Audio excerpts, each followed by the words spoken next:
Hello, കാണുമ്പം തന്നെ കഴിക്കാൻ തോന്നുന്ന ഒരു കറിയാണിത്. കൊച്ചുള്ളി ചിക്കനിൽ കിടന്ന് വെന്ത് വരുമ്പോഴേക്കും ഒരു പ്രത്യേക ടേസ്റ്റാണ്. സമയമില്ലാത്തപ്പോൾ എളുപ്പത്തിൽ ചെയ്തെടുക്കാവുന്ന ഒരു നല്ലൊരു കറി. അപ്പോൾ ഇതിനാവശ്യമായത് എന്തൊക്കെയാണെന്ന് നോക്കാം. 2 ടീസ്പൂൺ കുരുമുളക് പൊടി.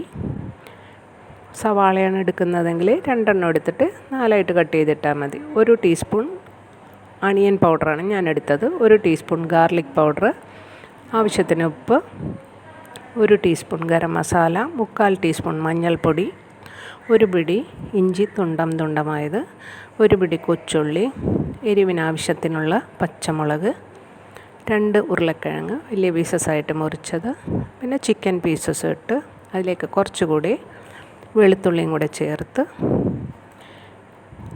ആവശ്യത്തിന് വെളിച്ചെണ്ണ ഒഴിച്ച് നല്ലതുപോലെ ഒന്ന് തിരുമ്മിക്കൂട്ടി. ഇനി ഇത് സ്റ്റൗവിലേക്ക് വെച്ച് ഒന്ന് ആവി കയറ്റി ലോ ഫ്ലെയിമിലിട്ട്, അത് കഴിഞ്ഞ് ഒന്നുകൂടെ ഒന്ന് തുറന്ന് അതിലേക്ക് 2 ടേബിൾ സ്പൂൺ, അതായത് ഒരു തവി വെള്ളവും കൂടെ ചേർത്ത് നല്ലതുപോലെ ഒന്ന് മിക്സ് ചെയ്ത് വീണ്ടും അടച്ച് വെച്ച് ഇനി ഒരു 10 മിനിറ്റ് കഴിയുമ്പോൾ ഒന്നും കൂടെ തുറന്ന് ഒന്നുകൂടെ ഒന്ന് മിക്സ് ചെയ്ത് ഒന്നുകൂടെ അടച്ച് വെക്കണം. ഇത് ബ്രെഡിൻ്റെ കൂടെയും ചപ്പാത്തിയുടെ കൂടെയും ഊണിൻ്റെ കൂടെയാണെങ്കിലും ബെസ്റ്റ് കോംബോയാണ്. പിള്ളേർക്കും ഇഷ്ടമാവും ഈ ഒരു കറി. അങ്ങനെ വീണ്ടും ഒന്ന് മിക്സ് ചെയ്ത് വീണ്ടും അടച്ച് വെച്ച് ചിക്കൻ ഒന്ന് വെന്ത് വരുമ്പോഴേക്കും നമ്മുടെ കറിയും റെഡിയായി.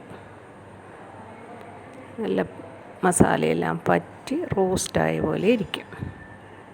അപ്പം ഞാനിന്ന് ബ്രെഡിൻ്റെ കൂടെയാണിത് കഴിച്ചത്. ടേസ്റ്റിയാണ്, ട്രൈ ചെയ്ത് നോക്കൂ. അപ്പോൾ ഒരു ഓർമ്മപ്പെടുത്തൽ കൂടെ, സബ്സ്ക്രൈബ് ചെയ്യാത്തവർ സബ്സ്ക്രൈബ് ചെയ്ത് കാണുക. എൻജോയ്.